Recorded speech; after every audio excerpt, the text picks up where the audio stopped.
Magandang araw po muli sa inyong lahat. Nagbabalik ang inyong lingkod. Ang biyaya at pagpapala ng Panginoon ay sumainyong lahat.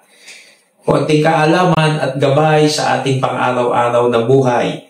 Ito pong ating talakayan ay hahanguin natin sa 1 Thessalonians chapter 2 verses 1 to 13. Ngayon, hindi ko po mababasa yung 13 verses na yun, paki-meditate na lang po at bibigay ko lang ng skeleton.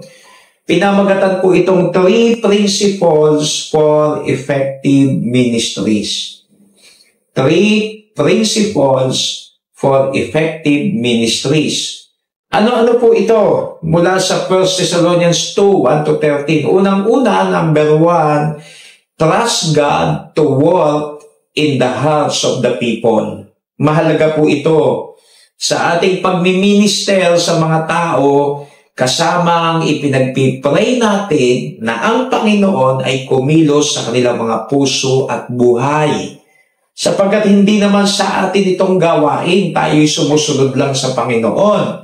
So mahalaga na ang Diyos ang kumilos sa kanila, magbigay ng pagpapaliwanag ng kanyang salita, at gamitin tayong matouch ang puso nila sa pamamagitan ng presensya ng Diyos at ng salita ng Diyos.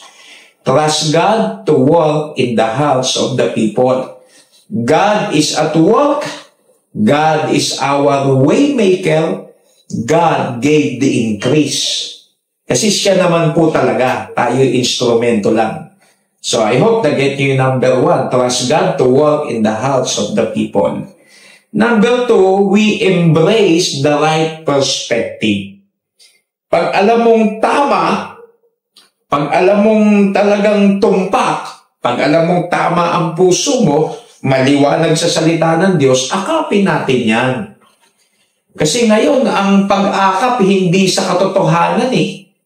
Ang inaakap natin kung saan yung nakararami o kaya kung saan tayo magbebenepisyo.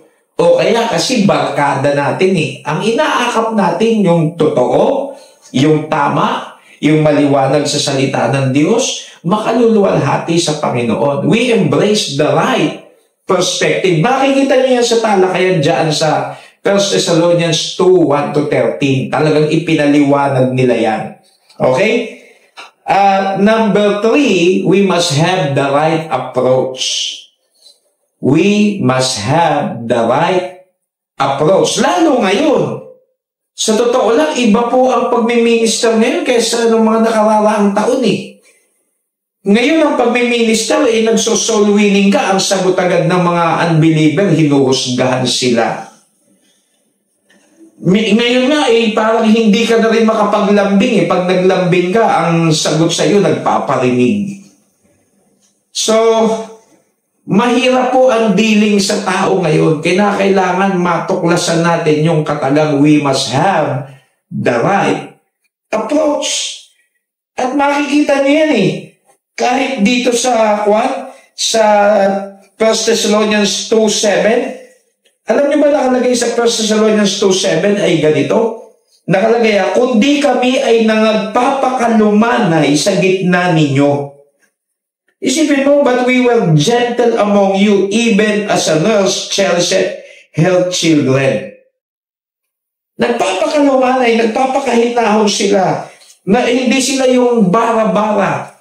Kasi gusto nilang makuha ang puso ng tao, gusto nilang madala talaga sa Panginoon. So we must have the right approach. Yan po yung pangatlo. Pero ma-offend man kayo sa gospel, ay mangyari, hindi pwedeng maging shallow ang gospel. Kasi ang mali ay mali, ang tama ay tama. But, we must have the right approach. Na baka naman pwede nating i-present na mas magandang pamamaraan na mas maiintindihan ng tao at mas matatanggap kesa naman yung talagang kung tumalakay ka ay very offending. Yung talagang masyado kang nakaka-offend, baka merong ibang pamamaraan na hindi mo kinukompromiso ang katotohanan at ang Ebanghelyo. So, 3 principles for effective ministries. Trust God to work in the hearts of the people. We embrace the right perspective o tama ang puso mo, tama ang pananaw mo. we must have the right approach. So sana kinapulutan nyo ng aral. Ito po ang inyong lingkod, ang Peking Kano.